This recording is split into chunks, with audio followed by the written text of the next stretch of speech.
Heavyweight finishers clash in a battle of the Hey Brothers in Vegas. Matt, coming up this weekend, we have the Ultimate Fighter Season 30 winner, Mohammed the Motor Usman, taking on the former pro kickboxer, currently 4-0 in MMA, all in 2022. I'm talking about the Juggernaut, Junior Tafa. And Matt, a lot of people excited about the UFC debut of a guy like Junior Tafa, but if I back it up a little bit, for Mohammed Usman, I'm going to play something.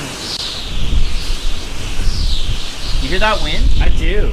The wind and the time. It's passed Mohammed Usman by since the last time that we saw him. It was way back in the summer of last year when he got that win over Zach Paunga to finish off and punctuate a season of the Ultimate Fighter that, if I may say, was a little lackluster. But when you look at a guy like Mohammed Usman, I mean, his second to last pro fight was against Brandon Sales over at the PFL. He gets knocked down twice in that one, gets submitted and choked out completely. He was asleep. And then he goes on the season of the Ultimate Fighter, fights Sipe, gets a decision win, goes out there, gets another decision win. But if you do look at it overall for Usman, I mean, I even threw the numbers down there and wrote them down just to be specific.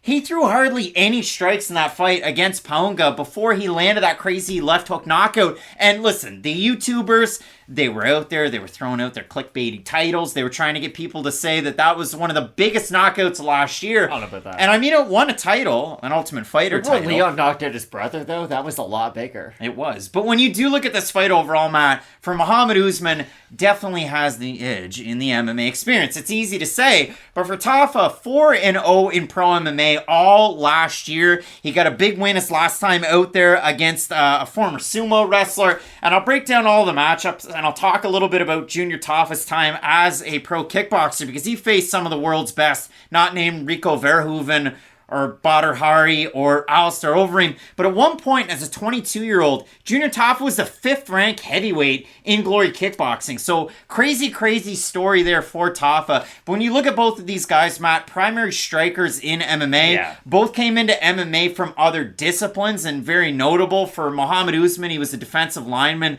at University of Arizona. And just overall, I mean, it's crazy to say, two brothers won the Ultimate Fighter.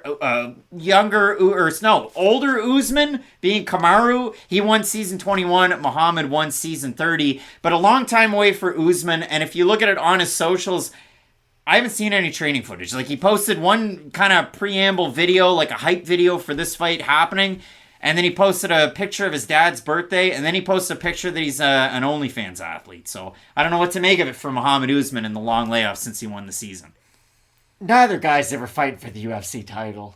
I don't want to be that negative, but like, neither guy has the depth to their game that you expect is going to build this crazy foundation, and then they're going to become these well-rounded athletes that'll beat guys like Steve. You don't like people to watch your videos, do you? Well, just sometimes you gotta be really honest to the people who do watch them and who stick through for Mohammed Usman and Junior Tafa, because I don't think a lot of people are looking at the thumbnail, looking at these guys thinking, wow, I'm probably going to start watching UFC because Mohammed Usman and Junior Tafa. I just think this matchup is interesting because it will be a low-volume affair, I do think, because... That's such a stupid take. No, hear me out. Usman's a guy who is going to fight from very far on the outside, and he does move very well laterally in this matchup, so hear me out. When he lunges in for some of those bigger strikes, I think it's going to be he either lands or he eats big power, and I do think he's going to be hesitant, really jumping into the pocket. Not that I discount what Tafa can do on the feet, because I do think Tafa is the far more well-rounded striker out of these two guys, but I think Usman's going to be really hesitant jumping in and really trying to initiate a lot of these exchanges because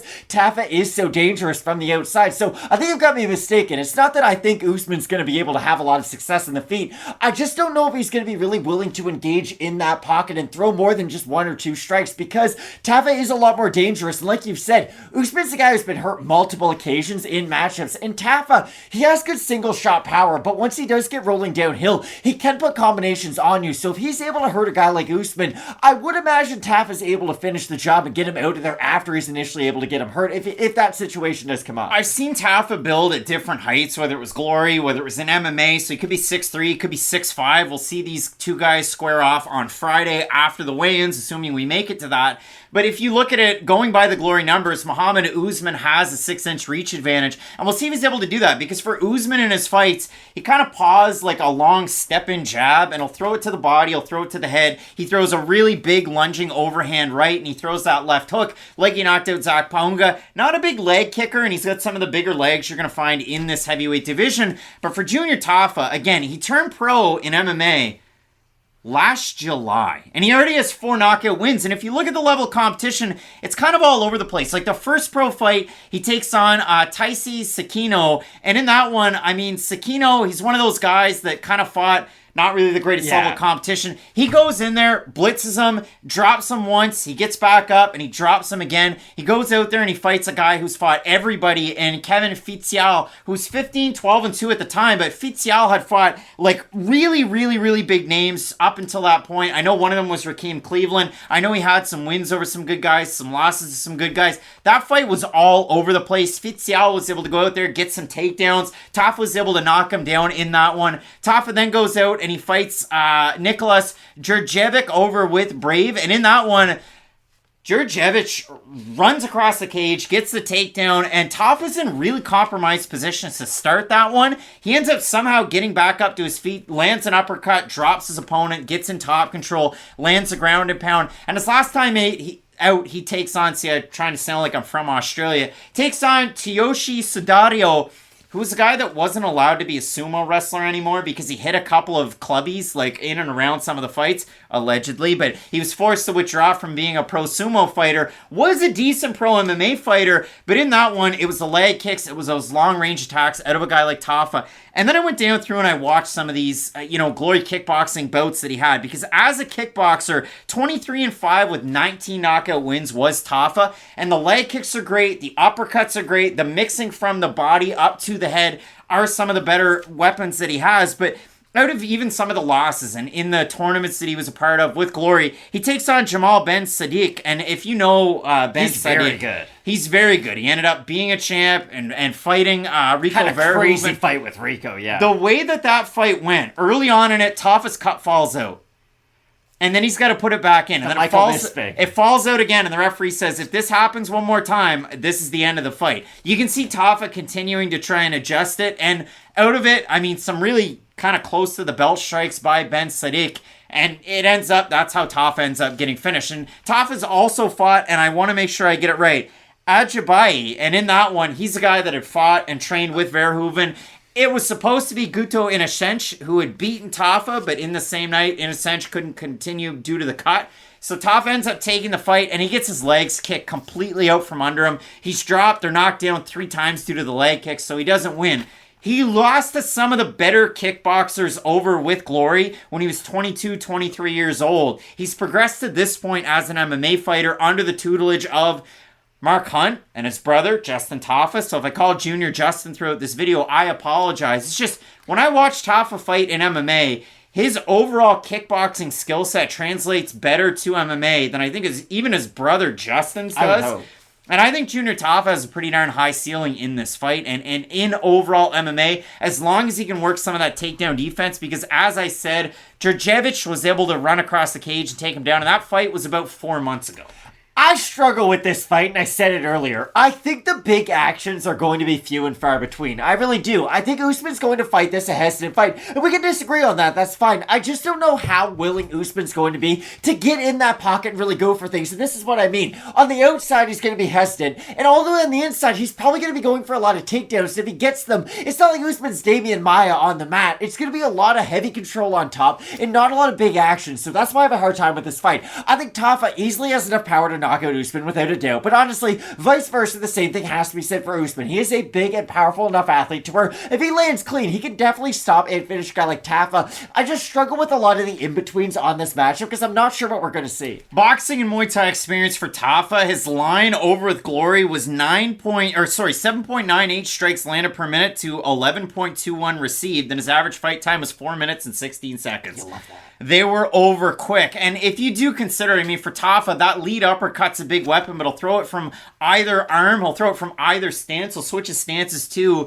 And he tends to pace himself well in kickboxing, but in MMA, we haven't really seen it because the fights have been over very, very early. And Priscila, as I mentioned, he had fought Rico Rodriguez. He was 1-1 against Ben Sisoli and 1-1 against one Roque Martinez, who's in the UFC as well. So when you look at the odds, Matt, Junior Tafa is favored in the matchup against the guy who just won the Ultimate Fighter in Mohammed Usman. If you look at it for a guy like Usman, he's been off for quite some time. I guess they are pretty close. Usman opened as a favorite. He's now, kind of around par. So both these guys at par. I misspoke. When you have a look at the Tapology votes, I have no idea where they're going to be. I'm going to let you set the line.